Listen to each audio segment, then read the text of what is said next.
Hi, I'm Graeme Simson. I'm delighted to be talking for the Readerama blog and answering a lot of difficult questions to which I have not prepared answers about my favourite books. Okay, I'm a Bob Dylan tragic. I have this enormous collection of non-fiction books about Bob Dylan. There is always one of them sitting beside the bed.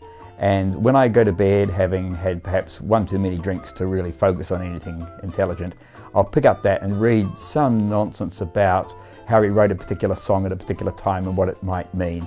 It's almost entirely useless to the rest of my life, but it's just one of those things you read before you go to sleep. My favourite place to read is in bed. At the moment I always have a whole bunch of books open, half completed, and the other thing is, when I'm writing though, I don't read much.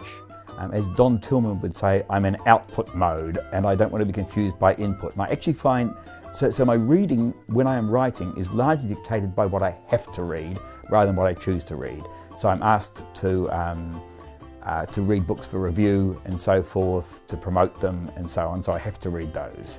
And I'm still studying, so I'll read books for school. So, right now, okay, I've got The Cheeky Monkey open next to the bed, and that's a book by Tim Ferguson, a comedian, on writing comedy, and it's just a fabulous book, but I'm reading through it slowly, so it's a non-fiction book, so that I really appreciate.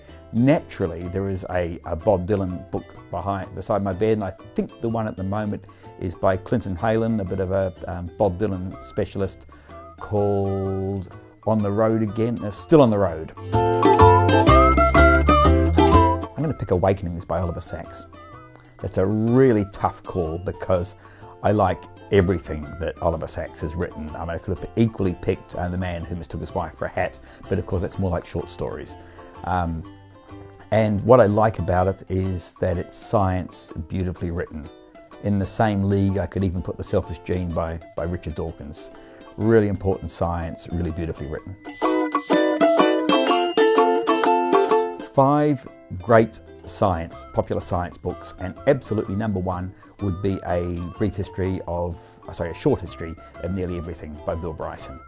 The Third Chimpanzee by Jared Diamond. Awakenings by Oliver Sacks. Any one of Richard Dawkins' book except The God Delusion. So any of his earlier books, The Selfish Gene is still a superb piece of writing. Apollo 13, that's by James Lovell and whoever his co-author was.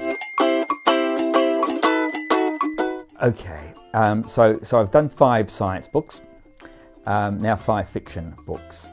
Look, lots of people know this book, but it's an all-time favourite. A Prayer for Owen Meany by John Irving. Dirt Music by Tim Winton. Edition by Tony Jordan. The Road Home by Rose Tremaine, and it's by Sue Williams, and it's called Murder with the Lot.